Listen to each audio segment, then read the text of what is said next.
She has 2 phones. Naomi Carter said it from beside the service door. Her voice barely crossed the penthouse dining table, but Adrian Vale's fountain pen stopped 1 inch above the last signature line. She has 2 phones. She said it again. Around the table, 9 adults kept breathing through $4,000 perfume, chilled champagne, and fear-polished until it looked like manners. Adrian Vale had a pen in his right hand, reading glasses low on his nose, and an emergency marriage trust spread beneath his fingers. His phone lay face down near the water glass, vibrating every 40 seconds with Monday board calls he had promised to ignore. Serena Vale sat to his left in ivory silk, 1 hand on his sleeve, 1 thumb tapping the clasp of her clutch. The guests had gone. The engagement dinner had become a legal meeting. The last page had become the whole night. Naomi was 9 years old. She wore a plain blue cardigan over a school shirt, neat braids tied back, and a drawing pad pressed flat to her chest. In her other hand was a worn elephant eraser, gray at the edges from use. She was there because Ruth Carter, her mother, cleaned the Vale Tower after private events. Ruth had been told the job would end by 10:15. At 10:04, she was still collecting crystal glasses from rich people who kept making new messes. I have watched rooms like this for a long time. I watched the corners, the service doors, the children told to stay quiet. Call me the quiet witness. Tonight, everyone studied the billionaire's signature, while the truth waited in a tampon box. Serena laughed first, too quickly. Adrian, sweetheart, the child likes stories. Ruth lets her draw while she works. She gave Ruth a look with a price tag on it. Be grateful. Be small. Take your cart and disappear. Ruth set down a tray without a sound. Her gloves were clipped at her waist, blue nitrile folded over a key ring. Naomi, she said softly, tell Mr. Vale what you saw. Naomi looked at Adrian, not Serena. That mattered. Children who invent trouble usually look for rescue. Naomi looked at the man whose pen was still hovering. In the guest powder room, she said. Top shelf, left side, the yellow box. The room stayed rich and still. 1 glass wall held the Manhattan skyline. 1 bronze chandelier made the table glow. Under it, a billionaire with 7 lawyers on retainer listened to the cleaner's daughter name a shelf. Serena's smile cooled. There are many boxes in that room. Naomi shook her head once. Only 1 yellow box. We put the new ones in at 9:53. I helped because Mama lets me line them straight. Adrian lowered the pen. The motion was small, but it changed the air. The signature line lost him. For 60 seconds, the most powerful man in the penthouse belonged to a girl by the service door. Serena leaned closer. Darling, this is exactly why we needed privacy. Her thumb tapped the clutch clasp again. Tap, stop, tap. Naomi heard it. Ruth heard it too. The papers on the table were neat. A disclosure affidavit, a marriage trust amendment, a transfer schedule to protect Adrian's assets before Monday's hostile bid. Serena had told everyone urgency was romance with a calendar. The truth was uglier. If Adrian signed before midnight, Serena became emergency trustee over a private block of Vale assets the moment they married. If a board fight started Monday, her sworn loyalty would stand between Adrian and the company that carried his name. A child did not know all that. Naomi knew a box was heavier than it should be. She knew Serena had entered the powder room alone. She knew the black corner she saw under white wrappers matched a phone. That is enough sometimes. The grown people build a cathedral around the lie. Then a child notices the loose tile. Adrian placed the pen on the table. No one signs anything, he said, until I understand what she means. Serena's hand closed around his sleeve. Ruth's eyes dropped to the floor for 1 second, then rose again. 10 minutes earlier, Naomi had been within 20 feet of the dining table, close enough to hear ice settle in glasses. Now the danger sat within 10 feet of her mother's job, Adrian's money, and 1 unsigned page. Serena turned to Ruth. This is inappropriate. Ruth did not move. "Yes, ma'am," she said. "A child speaking at this table is inappropriate. So is a hidden phone in a bathroom supply box." Not one lawyer at the table spoke. Not one. They had spent the evening reading clauses and missed the only sentence that mattered. Adrian turned toward Ruth. "Mrs. Carter, why was your daughter in that room?" The name landed first. Mrs. Carter. Ruth heard it. Naomi heard it. And Serena heard the threat inside basic respect. Ruth kept her hands folded. "Operations asked us to refresh the powder rooms before dessert. The guest room off the dining hall was low. I brought sealed supplies from the service closet." Naomi held the door because the cart sticks on that corner. Talia Brooks stepped in from the side corridor with a service tablet tucked against her ribs. She ran the penthouse staff like a clock. No wasted words. No wasted steps. "I can verify the request," she said. Serena gave Talia a warning glance. Talia did what good operations people do around rich panic. She looked at the record, not the face. Her finger moved across the tablet. "Guest powder room restock requested at 9:48. Completed at 9:56. "Who completed it?" Adrian asked. "Ruth Carter," Talia said. "Logged with my supply key. 2 sealed tampon boxes, 1 hand towel sleeve, 1 soap refill. No refill after that." Naomi lifted the elephant eraser, then lowered it. "The yellow box was already heavier," she said. "Before we put the second one behind it, I thought maybe it was wet, but the shelf was dry." Serena breathed out through her nose. "This is absurd. She is a child weighing bathroom products with her imagination." Adrian looked at Naomi's pad. "Did you write it down?" Naomi opened the pad. On the top page was a tiny sketch of the powder room shelf. Towels on the right, soap below, 2 yellow rectangles flush at the left edge. One had a small mark on the lid corner. Your children draw what adults step over. Naomi had drawn the shelf because straight lines made waiting easier. She had drawn the box because the lid sat crooked after Serena touched it. Small thing. True thing. Adrian slid the pad closer with 2 fingers, careful not to smudge the pencil. "When did Serena touch it?" Naomi did not look pleased to be useful. She looked exact. "After Mama left. She said the shelf was uneven." Ruth's jaw tightened. She had heard that sentence too. Serena had stepped into the powder room with a silk clutch and come out holding nothing. Ruth had apologized for the shelf. Serena had told her to worry about floors. Talia checked the tablet again. "No staff entry after Ruth." Adrian looked toward the short hallway.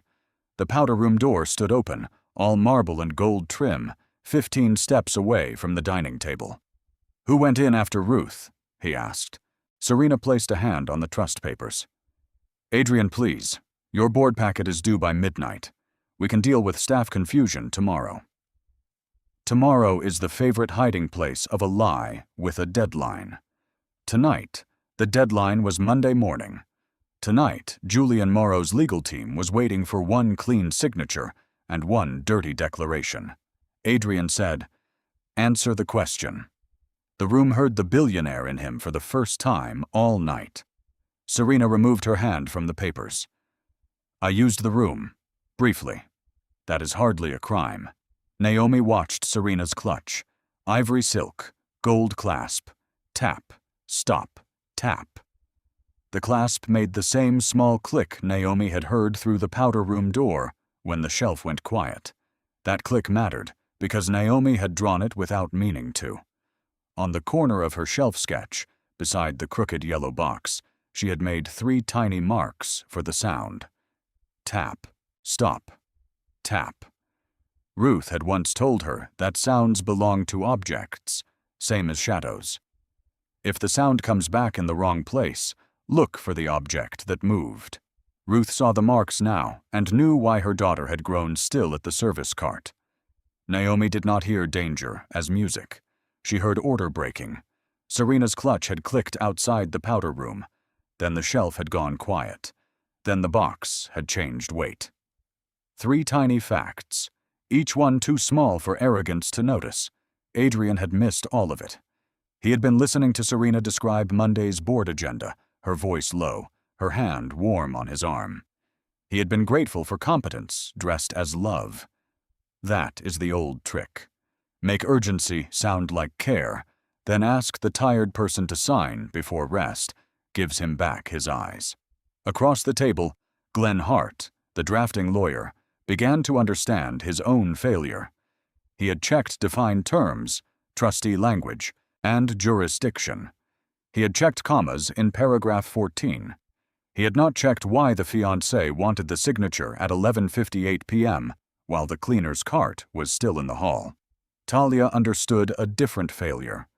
She had logged Morrow's visit, logged Ruth's restock, logged the powder room supply count, and still almost let the night pass as normal. Systems remember, but only if someone asks them a question sharp enough to wake them. Talia's tablet chirped once. "For the record," she said, "the supply log shows no open maintenance order, no replacement box, no staff exception." She turned the screen toward Adrian, then away from Serena. Adrian stood. The chair legs made one clean sound against stone. "Bring me the box."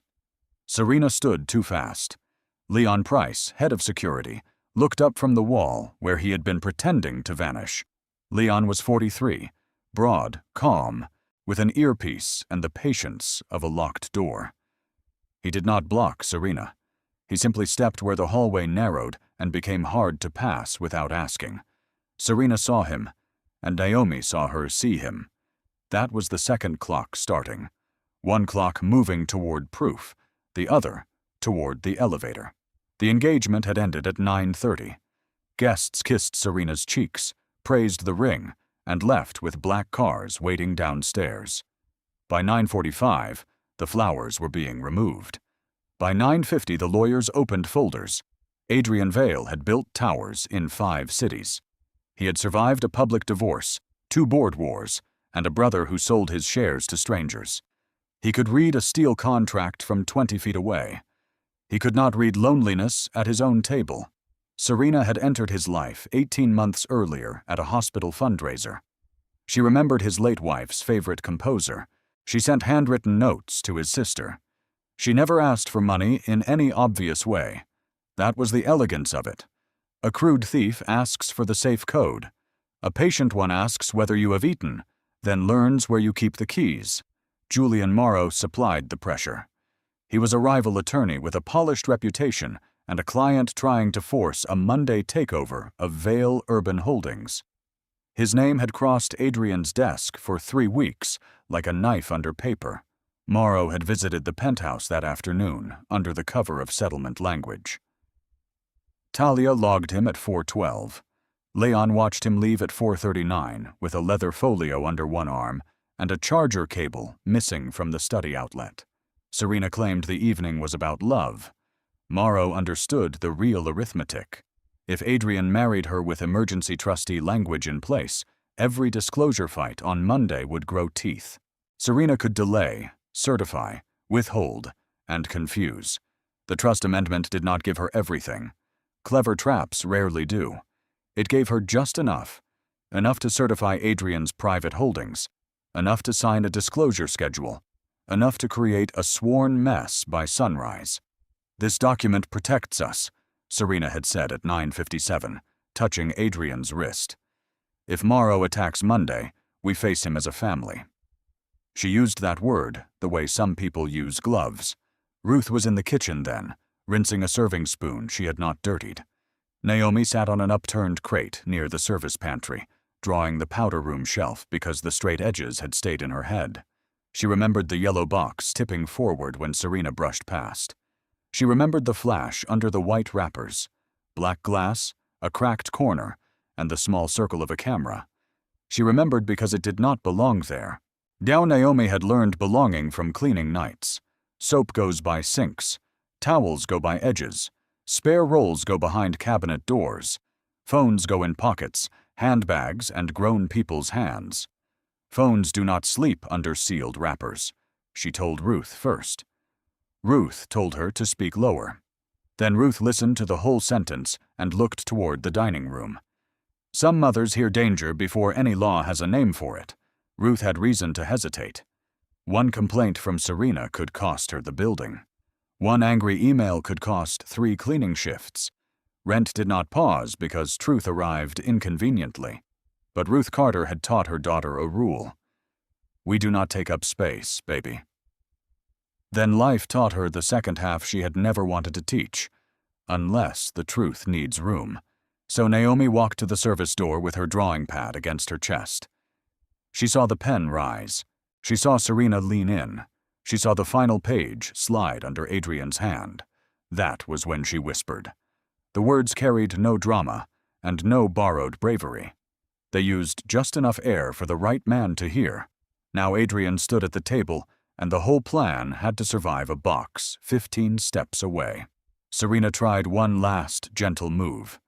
She touched the back of Adrian's hand, careful to keep her fingers away from the pen now. You are tired, she said. Let me handle this. Let me be the person who stands between you and Monday. It was a beautiful sentence if you ignored where her eyes kept going. Adrian looked at the unsigned page. The paper had been printed on heavy cream stock, the kind lawyers use when they want a clause to feel inevitable. A small blue tab marked his signature line. Above it, paragraph 14 waited with Serena's declaration that she had no undisclosed coordination with any adverse party. Naomi did not know the phrase adverse party. She knew the man with the brown folder had used the kitchen phone charger outlet without asking. She knew Serena had laughed when Ruth apologized for being in the way.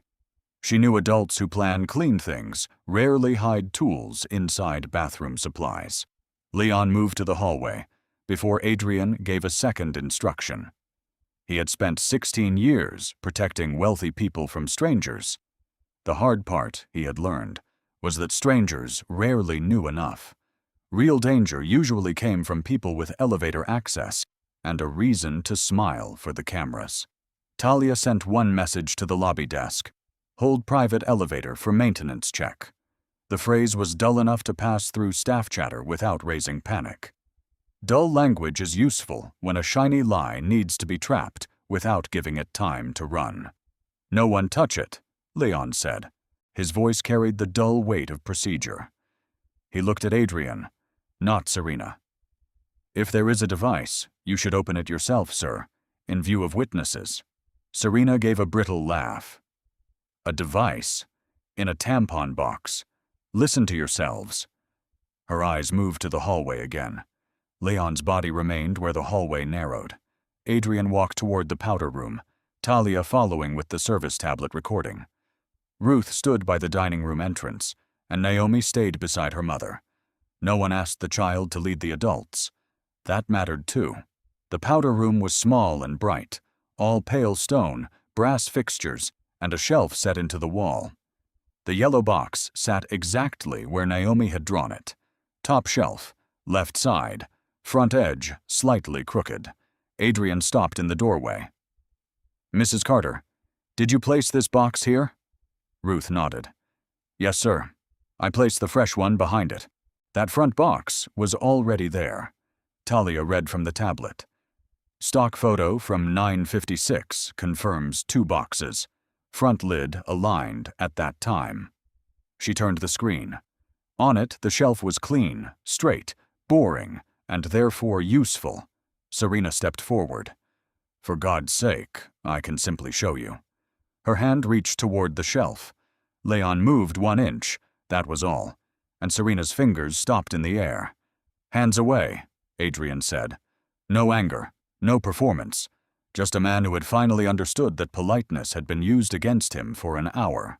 He took a hand towel from the counter and pinched the yellow box by its sides. The cardboard gave a faint, soft crack. Naomi's fingers closed around the elephant eraser until its worn trunk bent. Adrian placed the box on the vanity where everyone could see it. Talia's tablet camera saw it. Leon saw it. Ruth saw it. And Serena saw the end of her clean story move into the light. The lid lifted. White wrappers filled the top layer. Adrian removed 3. Beneath them, wrapped in a folded tissue, lay a slim black phone. Insert a yellow tampon box on white stone, opened under bright powder room light, sterile white wrappers pushed aside, a slim black handset hidden below them, one hairline crack near the rear camera. The room made no sound. That silence did more damage than shouting. Shouting gives a guilty person weather to hide in. Silence leaves every hand visible. Serena said, "That belongs to one of the bridesmaids." The lie arrived too fast and too thin. There were no bridesmaids in the penthouse. The dinner had been immediate family, lawyers and staff. Adrian looked at her. "Which bridesmaid?" Serena opened her mouth, closed it, and found only pride where a name should have been. Leon put on nitrile gloves from Ruth's cart. "Do you want me to bag it?" Adrian shook his head. "Not yet. First, I want everyone here to remember who asked to rush the signature." Serena's face sharpened. "You are humiliating me over a child's bathroom story." Naomi did not answer. Her story sat on the vanity with a power light glowing at the top edge. The phone was on. That was the first real mistake. A hidden phone can be denied. A hidden phone with battery, signal, and a call log begins to speak. Adrian did not pick it up yet. He asked Talia for the tablet still image. He asked Ruth to state the restock time. He asked Leon to note that Serena had tried to reach the box before anyone else. Procedure is boring until it saves your life.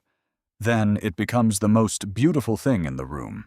Naomi stared at the camera corner. "That is the one," she said. "The crack is by the camera. I saw it when the lid tipped open." Adrian turned the phone slightly, still through the towel. The crack was there. A thin white hairline near the rear camera, like a scratch in black ice. Serena's eyes moved to it and away. Too late. Adrian carried the box back to the dining table because the table had witnesses, documents, and room for the lie to fall apart in public. Leon walked beside him. Talia kept recording. Ruth guided Naomi behind a chair, close but out of the center. Naomi's pad lay open beside the trust amendment. On one page, a pencil box with a crooked lid. On the table, a real box with the same crooked lid. Rich rooms hate that kind of equality. Serena sat down slowly, choosing the chair nearest the hallway. Leon saw it. Adrian saw Leon see it, and the second clock moved another inch. "Naomi," Adrian said, "I need only facts you saw." Ruth touched her daughter's shoulder, and Naomi nodded. The box was heavy. The lid came up when Ms. Serena fixed the shelf. I saw black. I saw the cracked camera. "Did you touch it?" Leon asked. "No, sir." "Did your mother touch it?" "No, sir. Mama said bathroom things stay sealed after we stock them." Ruth closed her eyes for half a second. Her training had become evidence. Talia checked the service tablet. The powder room door opened at 9:58 from inside the residence hallway. Staff carts were in the kitchen. Only residents and guests had access from that side. Serena leaned back. "This is a trap." Adrian looked at the hidden phone, then at the trust papers. "That is the first true thing you have said tonight." And a law partner named Glenn Hart cleared his throat from the far end of the table. He had drafted the amendment. He had also missed the phone. "Adrian, we should preserve chain of custody." "Yes," Adrian said. "And before we seal it, we will look at the call log in front of everyone. If it belongs to a bridesmaid, that should be simple." Serena's foot slid back under the chair. Leon's hand moved near his jacket, not to a weapon, but to the elevator control card clipped inside. "Good security understands that escape routes are documents too." Adrian asked, "Does anyone here claim this phone?" No one answered. The lawyers looked at each other. Talia looked at the service log. Ruth looked at Naomi, then at the door, measuring her daughter's distance from trouble. Naomi had no speech to give. That is why she worked. She had no grand accusation, no clever courtroom line. She had a shelf, a time, a crack, and a mother who had taught her to leave things cleaner than she found them. Adrian studied the drawing again. It was not pretty in the way adults praise children's art when they want to be kind. It was useful. The shelf line matched the powder room. The lower cabinet handle matched. The towel stack sat on the right, 3 rectangles, with the soap refill below. Naomi had drawn the room as a map, not a memory. Glenn asked whether the drawing had been made before or after the phone was opened.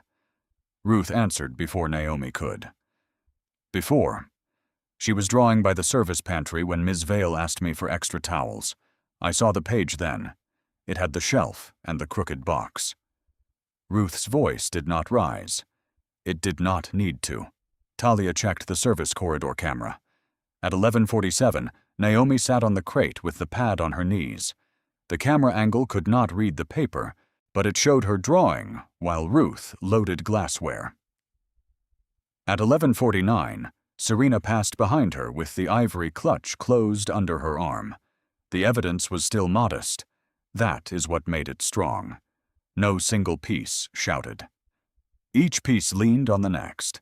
A drawing before the reveal, a restock log before the drawing, a hallway pass before the restock, a phone that accepted Serena's code after all of it. Serena watched the adults build that chain and saw her mistake. She had planned for disbelief, not patient verification. She had expected Ruth to fear the job, Naomi to fear the room, Adrian to fear Monday, and Talia to fear Serena's status. She had not planned for all 4 fears to fail at once. Adrian pressed the side button with the towel between his thumb and the device. The lock screen lit. No name, no photograph, only a time, a carrier bar, and one missed notification hidden behind a plain gray square. "New passcode," Glenn said. Serena gave a small, bright sound. "Well, there you are. We cannot invade some woman's privacy because a cleaner's child saw a shadow." Naomi looked at the box again. "There is a card under the wrappers," she said. Adrian stopped. Leon removed the remaining wrappers one by one. Beneath them, taped to the inside of the box lid, was a torn corner of a hotel key sleeve. 4 digits had been written in blue ink. Insert. Inside lid of the yellow box. A torn hotel key sleeve taped flat. 4 blue ink digits visible but partly smudged. White wrappers gathered beside it. Serena closed her eyes. There are moments when a person understands that the smallest part of the plan, the part added for convenience, will become the handle by which the whole crime is lifted. Leon read the digits aloud, only after Adrian nodded. Adrian entered them. The phone opened. The home screen held only 3 icons: calls, messages, notes. No photos, no contacts, none of the apps that fill a normal life. This was a tool, and tools tell the truth by what they are built to do. Naomi stepped closer, then stopped when Ruth's hand tightened. Adrian saw that. "You do not have to come closer," he said. "You have done enough. That sentence should be ordinary. In rooms like this, it can change a child's whole understanding of space." Adrian opened recent calls. Everyone leaned toward the light except Serena, who leaned away from it. There was one outgoing number. 1. Dialed at 4:41 that afternoon, 2 minutes after Julian Morrow left the penthouse. Dialed again at 9:59, 3 minutes after Ruth's restock, and 1 minute before Adrian lifted the pen. Glenn Hart whispered a curse under his breath. Talia's head rose from the tablet. Leon looked toward the elevator panel. Ruth looked at Naomi's hands and saw they were steady. "Whose number is it?" Adrian asked. Glenn had already opened his laptop. He typed the digits into the litigation file, then stopped with his fingers hovering over the keys. "Julian Morrow," Glenn said. "Filed contact number for his private line in the Westbridge bid dispute." He turned the screen so Adrian could see the match. "It is in the notice of appearance from last week." Serena stood, fast, too fast for dignity. "I need air." Leon touched his earpiece. "Private elevator locked." The hallway panel gave a soft click before Serena reached the first step. She stopped with one hand on the chair back. In the glass wall beyond her, Manhattan kept shining, careless and high. There was nowhere clean left for her to stand. Adrian looked older in that second, his shoulders still square, his eyes suddenly clear. The trust papers had become something worse than paperwork. They had become a map of how he had been studied. The messages icon showed no unread count. Glenn said, "Do not open anything else until we mirror it properly." Adrian set the phone down. For once, the lawyer's caution matched the hour. But the calls were enough to stop the signature, enough to preserve the device, enough to turn Serena's sworn disclosure from romantic paperwork into a fraud problem with a rival lawyer at the other end. Serena turned on Naomi then. "Do you understand what you have done?" Ruth moved before Leon did. She put her body between her daughter and that question. Adrian's voice cut through the room. She noticed what all of us missed. He did not raise it. He did not need to. The child had been seen and protected from performance. That is where the tears come in these stories, if they come at all. They belong to the moment an invisible child becomes the person the adults finally face. Talia said, "I can pull hallway footage from 4:39 and 9:58. Leon said, "I can hold elevator logs and access card swipes." Glenn said, "I am calling outside counsel and a forensic examiner." The 2 clocks were almost finished. Serena needed one signature before midnight. Adrian needed one preserved record before she could turn the night into gossip. Naomi had bought him the minute that made the second clock win. Adrian turned to Ruth. "Mrs. Carter, I am sorry this happened while you were working in my home." Ruth swallowed. "Sir, I just need my daughter kept out of the middle." "She will be," Adrian said. Then he looked around the table at every adult who had laughed, paused, or watched. "From now on, no one speaks to Naomi, except through me or her mother." Leon moved first. He sealed the private elevator from the wall panel, then sent security to hold the service lift on the lobby level. No alarms, no chase, just doors that no longer opened for Serena. He also called the loading dock. "No private packages leave from the penthouse level," he said. "No courier pickup under Ms. Vale, Mr. Morrow, Mercer, or Holt. Hold and photograph. Do not open." That last part mattered. Leon was guarding the record, not hunting for theater.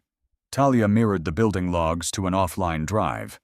She had a habit of naming files with dates first, then floor, then event. People mocked that habit until nights like this.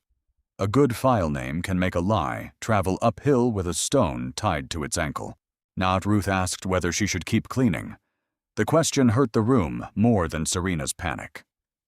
Here was a mother whose daughter had just stopped a conspiracy, asking if she should finish wiping counters because wages depend on being useful after being shaken. Adrian answered too slowly, and that delay told him something about himself. "No," he said at last. "Please sit with Naomi.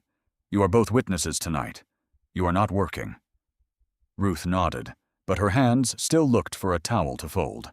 Naomi sat in the breakfast nook where she could see her mother, the hall, and the table. She placed the elephant eraser on top of the drawing pad like a paperweight. The eraser had been bought at a dollar store 3 years earlier. Tonight, it held down the first map of the truth. Maribel Chen's assistant joined the call and began reading back the sequence. Times first, people second, objects third. The order made sense to Naomi even without the law. Time tells you whether a story can stand. People tell you who needs it to. Objects tell you who forgot to lie. Talia opened the building camera archive. On the tablet, the hallway outside the powder room ran in silent gray.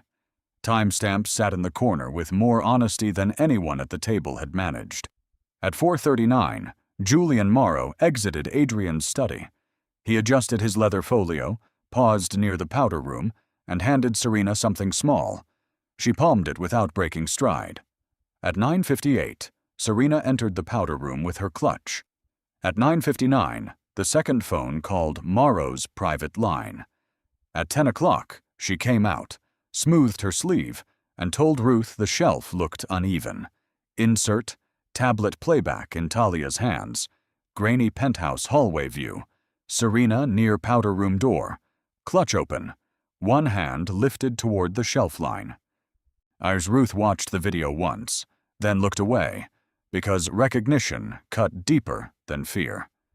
Every worker knows the face of someone who planned to leave the blame in the room with staff. She meant it to be found by us, Ruth said. The room turned to her. Ruth had spent years cleaning after people who thought mess had no memory. She understood planted things. Glenn nodded slowly. If discovered later, she could claim staff planted a device to extort the family, or that Adrian's team hid communications to void the trust. Serena looked at him with open hatred. Adrian did not miss it. So the phone was both a line to Morrow and a future accusation. Glenn said, "That is my concern." Talia added, "Ruth's supply key creates an easy target if no one checks the sequence." Naomi's hand found her mother's sleeve. She had spoken to save Adrian from signing. Now she understood, in a child's partial way, that the same box might have been used to hurt Ruth. This is why the reward must reach the mother. Children in these stories do not need applause as much as they need the adults around them made safe. Adrian asked for his outside counsel. Glenn called Maribel Chen, a litigator who sounded awake before the phone rang twice. She joined by speaker at 10:18 p.m., heard the facts, and began building the wall. "Do not accuse Morrow on an open line," Maribel said. "Do not let Serena leave with any device. Preserve footage, access logs, the phone, the box, the tissue, the wrappers, and every draft signed tonight." Leon wrote the list by hand. Talia exported the camera clips to a secure drive. Glenn photographed the call log without touching the screen. Adrian stood back and let the boring work do what outrage cannot. Now, Serena's first mistake had been laughter. Her second had been reaching for the box. Her third had been running toward an elevator controlled by the man she had treated as furniture. The private elevator stayed locked. Downstairs, security held the lobby. Upstairs, no one shouted. That made the collapse worse.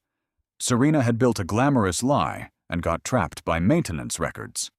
"Adrian," she said at last, "you are making a mistake you can never take back." He looked at the unsigned trust papers.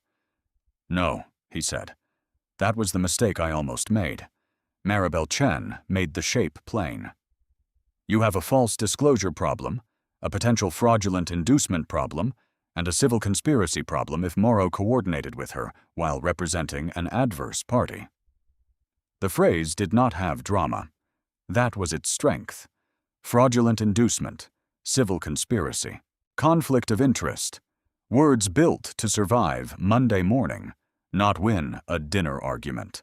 Glenn opened the trust amendment. Clause 7 gave Serena temporary certification authority over Adrian's private trust schedules once the marriage license was filed. Clause 9 let her confirm disclosures to outside bidders during emergency review. She would not own the company, Glenn said. She would slow it. Maribel answered through the speaker. "In a hostile bid, delay can be worth more than ownership for 48 hours. Adrian looked at Serena. "That was the plan?" Serena stared at the skyline. Her silence stopped pretending to be dignity. Morrow's client wanted Vale Urban Holdings forced into emergency review by Monday at 9 a.m. Adrian's undisclosed marriage trust, if rushed and contaminated, could trigger exactly the kind of board panic Morrow needed. Now, Serena's job was narrow. Get the signature, file the marriage paperwork, certify the trust schedule, call Morrow from the hidden phone. If questioned later, blame staff, confusion, or Adrian's lawyers. It was not a grand murder plot. It was cleaner than that. A legal infection placed under one signature line, meant to spread before anyone could find the puncture. The phone had only one outgoing number, because it only needed one. The box had only one purpose, because the plan had only one hinge. Hide the line. Rush the hand. Blame the people no one invited to sit. Naomi listened from behind Ruth's chair. She did not understand hostile bids. She understood a crooked lid. In this room, that was the more important education. Maribel asked, "Who first identified the device?" Adrian answered, "Naomi Carter." Maribel paused. "Age? 9. Another pause. "Then keep her out of any interview tonight. Record only what she already said through her mother." Ruth looked up. "Thank you." The speakerphone held a small professional silence. Then Maribel said, "Mrs. Carter, your daughter did the right thing. Now adults should do theirs." That sentence undid Ruth more than any accusation against Serena. Her eyes filled, but she kept standing. Strong people often cry only when the burden is finally taken from their hands. Serena heard it too. "This is sentimental nonsense," she snapped. "Adrian, you cannot let a maid and her daughter destroy us." The word maid landed hard. Ruth flinched despite herself. Naomi saw it. Adrian saw Naomi see it. There are rooms where one ugly word exposes more than a locked phone. Adrian folded the unsigned trust amendment in half. He did it slowly, once, then again. Paper that had ruled the room all night became scrap under his hands. "There is no us," he said. "There is a fraud investigation, a preserved device, and a woman who tried to use my home staff as cover." He looked to Leon. "Escort Ms. Vale to the study. She can wait there with counsel on speaker." Leon did not touch Serena. He opened the study door and stood beside it. She walked in because every other door had become worse. Talia printed the supply log. Glenn printed Morrow's notice of appearance. Leon bagged the phone and box separately, photographing each step. The penthouse turned from a romance set into an evidence room. Naomi sat on the edge of a dining chair and erased one pencil line from her shelf drawing. The elephant eraser left gray dust on the page. Ruth brushed it away with one finger. "You did good," Ruth whispered. Naomi leaned against her side. "Are you going to lose the job?" Ruth did not answer fast enough. Adrian heard the question. That is the moment that tells you whether a powerful man has learned anything. He can save himself and call it justice, or he can look where the damage was meant to land. Adrian did not answer Ruth with a promise first. Promises are easy in penthouses after midnight. He asked Talia for the vendor contract, the incident clause, and the building retaliation policy. Then he asked Glenn which clauses protected Ruth from a complaint Serena might file before sunrise. Glenn found the ugly part in 90 seconds. The vendor could remove Ruth from the Vale account for resident discomfort without hearing from her, without review, and without paying the next 2 scheduled shifts. Serena had known the class of weapon available to her. She had planned to use paperwork against the woman who stocked the shelf. As Ruth listened with her hands in her lap, Naomi watched her mother's fingers fold around each other. That was when the child understood the second danger in the room. The hidden phone could have hurt Adrian's company. Serena's complaint could have hurt breakfast, rent, school shoes, and the bus pass. Adrian looked at the vendor clause for a long time. Then he wrote one instruction on Glenn's legal pad. Freeze vendor action, direct pay Carter shift, preserve account status. The words were plain. They did what a rich apology cannot do. They kept tomorrow from punishing the truth. Talia called the night vendor supervisor from the pantry. She used the speaker so Ruth could hear. "Ruth Carter remains assigned and paid," Talia said. "Any report about tonight comes through my office and counsel. No replacement order. No discipline." The supervisor became polite very fast. Ruth's eyes moved to Naomi. For years, she had taught her daughter to notice quietly, because loud truth can cost poor people more than rich people ever see. Now, Naomi watched an adult with power put a lock on the cost. That was the first real reward of the night, before the job title, before the fund, before dawn. By 11:03 p.m., the phone was sealed. The box was sealed. The footage was copied. Serena's outside counsel was on the way. Morrow had not been called, which meant Morrow had no warning from Adrian's side. Adrian asked Ruth and Naomi to sit in the breakfast room, away from the lawyers. He brought water himself. A billionaire holding 2 plain glasses can still look clumsy if he has never had to serve anyone before. "Mrs. Carter," he said, "you came here tonight to clean after my party. Your daughter protected my name, my company, and possibly your job from a trap I failed to see." Ruth shook her head. "Sir, please. We do not want trouble." Adrian looked at Naomi's pad on the table. "I think trouble was already here. Your daughter simply pointed to its hiding place." Naomi sat upright, feet not reaching the floor. "I only saw the crack." Adrian nodded. Most people saw nothing. He did not call her special in a way that would make the room strange. He called the work by its name. At 11:21, Maribel confirmed the first filings. Emergency notice to the board, preservation letter to Morrow's firm, internal hold on all trust drafts, and a separate instruction protecting Ruth from retaliation by the building contractor. Adrian listened, then added one more instruction. Effective tomorrow, Ruth Carter no longer reports through the night cleaning vendor. Ruth's shoulders stiffened. Naomi looked at her mother. "I am offering you a salaried operations role with Vale Residential," Adrian said. "Full benefits. Day hours after transition. Talia will train you if you accept. Your name on the contract, not the agency's." Ruth covered her mouth. Talia, standing near the doorway, gave one small nod. "She would be good," Talia said. "She already knows which rooms people lie in." Adrian continued, because money alone can become another kind of insult if it arrives without shape. Housing assistance for 1 year, a school fund for Naomi, administered through council, tied to education expenses only. No publicity, no interview, no one uses her face. Naomi looked down at the elephant eraser. "Can Mama say no?" Adrian smiled for the first time that night, without pain in it. "Yes, that is how a real offer works." Ruth cried then, quietly. Not because Serena had been caught, because for the first time in years, tomorrow did not look like a hallway she had to mop before she was allowed to walk through it. Now Naomi took her mother's hand.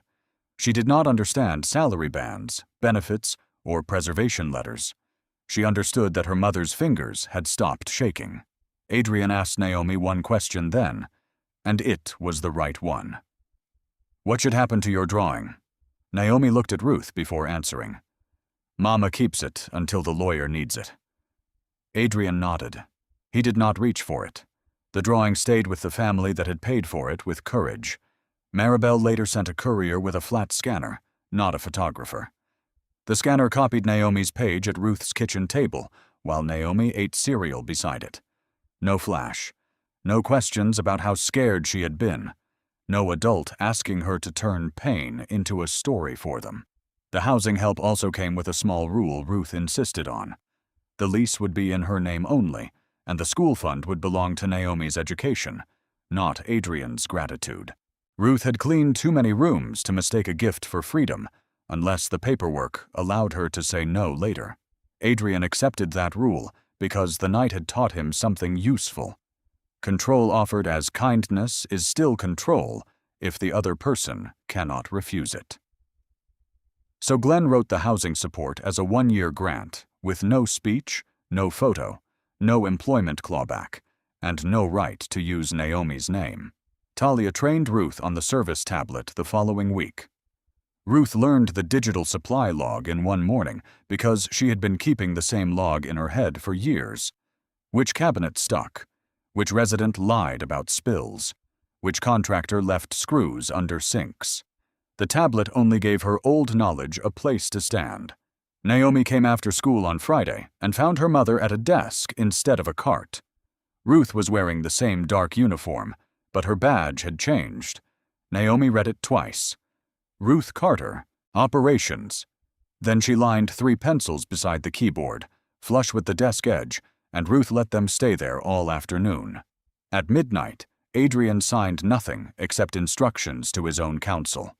The trust amendment went into a folder marked Void Draft. Serena left with her lawyer through the service elevator she had once expected Ruth to use.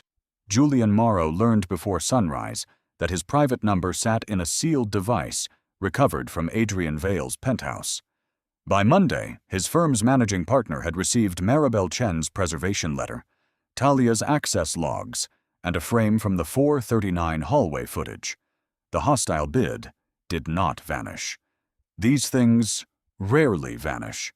They are fought, filed, delayed, and dragged under lights. But Morrow lost the clean attack. Serena lost the clean story. Adrian kept his signature out of their hands. By 2:10 a.m., Maribel's emergency notice reached Mercer Holt's general counsel. It did not accuse with thunder. It attached the call log, the hallway stills, the unsigned paragraph, and a demand to preserve every communication between Morrow, Serena, and any Mercer employee. Paper can be colder than anger when it is organized. By 2:34, Morrow called Adrian's visible phone. Leon photographed the incoming call and let it ring out. By 2:36, Morrow called Serena. That phone sat in an evidence sleeve on the table. It rang 6 times, then stopped. The room listened to the sound of a partner learning the plan had no clean exit. Serena asked for water. Ruth almost moved by habit, but Talia stepped first and brought it instead. That small substitution mattered. Ruth had spent the night serving people who might have ruined her. The room had to learn, in practical ways, that her service was no longer available for their comfort. Adrian apologized to Ruth then, but he did it privately in front of Naomi, not loudly in front of Serena. "I believed the person sitting beside me," he said. "I did not see the woman working in my home, or the child watching the room. That failure is mine." Ruth listened without rescuing him from the sentence. Naomi asked one question before dawn. "Will the man with the folder come here?" Leon crouched, keeping his hands on his knees, his voice level. "No. The building knows his name now. So do the lawyers. Your job is done." He said job because Naomi understood jobs. Then Ruth corrected him gently. "Her job is school." Leon nodded. "Her job is school." The correction stayed in the room. A child can help save adults and still have the right to be returned to ordinary life. 3 weeks later, Ruth Carter walked into Vale Residential through the front entrance, with an employee badge printed correctly on the first try. Talia gave her a service tablet and a real office, small but hers, with a door that closed. Naomi started at a school where the art teacher noticed her scale drawings and gave her graph paper. She still carried the elephant eraser. She still lined boxes straight.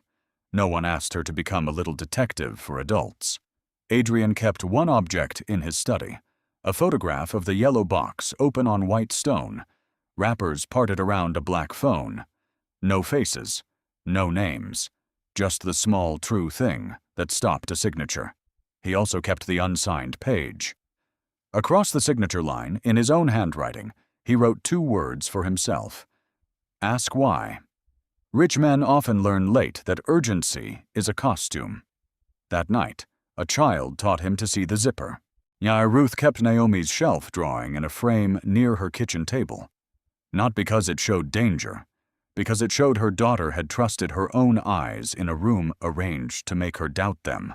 Maribel met Ruth 2 days later in a conference room with no glass table and no view. That choice was deliberate. "You owe nobody a performance," Maribel said. "We need your timeline, and then we build around documents." Ruth gave the times: 9:48 supply request, 9:56 completed restock, 10:04 whisper. Exactness had always lived in her. Now, it had a microphone. Naomi waited outside with Talia and a box of colored pencils Talia had bought from the lobby gift shop, because she did not know what else a child might need after a night like that. Naomi chose brown first for Morrow's folio, blue for the box, black for the phone, gray for the elephant eraser. She labeled nothing. She did not have to. Nor the school fund paperwork was written with the same care as the evidence list. No press release, no board tribute, No charity gala photograph. Adrian wanted at first to announce it as gratitude. Then Maribel stopped him. "A child is not your public relations repair," she said. Adrian accepted the correction. Ruth's new office was small enough to touch both walls if she stretched. She loved it anyway. On the first day, she placed Naomi's framed copy of the shelf drawing on the left side of the desk and her old janitor cart key on the right. One reminded her what her daughter saw. The other reminded her what work had already taught her. Adrian changed one policy in the Vale residences after that night. Any staff member or staff family member could report a security concern through Talia without vendor retaliation, and every report had to receive a written review. It sounded dull. It changed lives.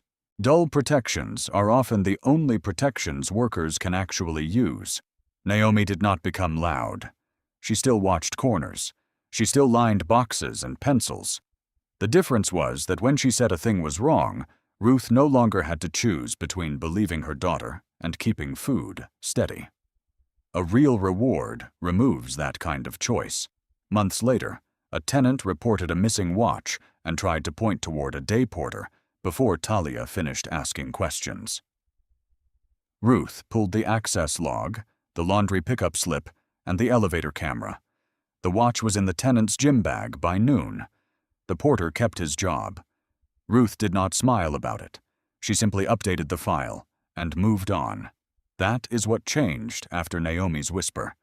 The penthouse learned that a worker's record could protect a worker, that a child's observation could start a lawful check, and that dignity is built in boring steps before anyone needs it. A policy, a log, a second witness, a door that stays open for the person telling the truth. Adrian visited Ruth's office once with a contractor trailing behind him and stopped at the threshold. He knocked. Ruth looked up, amused, because he owned the building and still waited. "Operations is your room," he said. It was awkward. It was also correct. Naomi heard that story at dinner and drew a doorway with a hand raised before entering. She colored the hand silver because Adrian's hair was silver. Then she drew Ruth behind the desk, much larger than the door. Children understand scale when adults finally give them a reason to redraw it. Here is the truth of familiar rooms. The most dangerous threats rarely arrive as strangers. They share dinners, learn our schedules, and place their plans inside objects too ordinary to question. Here is the second truth. The people who save us often stand beside carts, service doors, pass-throughs, and shelves. We teach them to take up less space, then depend on them to notice what our comfort hides. And here is the last truth. Naomi Carter did not stop a conspiracy with power, money, or a speech. She stopped it with a crooked lid, a heavy box, a cracked camera corner, and 4 whispered words. Never underestimate the difference one quiet, watching child can make. If this story reminded you of someone whose gift the world has not seen yet, send it to them. And ask yourself honestly, would you have stopped signing? This video is a work of fiction created with the assistance of artificial intelligence. All characters, events, businesses, and legal details are fictional. Any resemblance to real people or actual events is coincidental.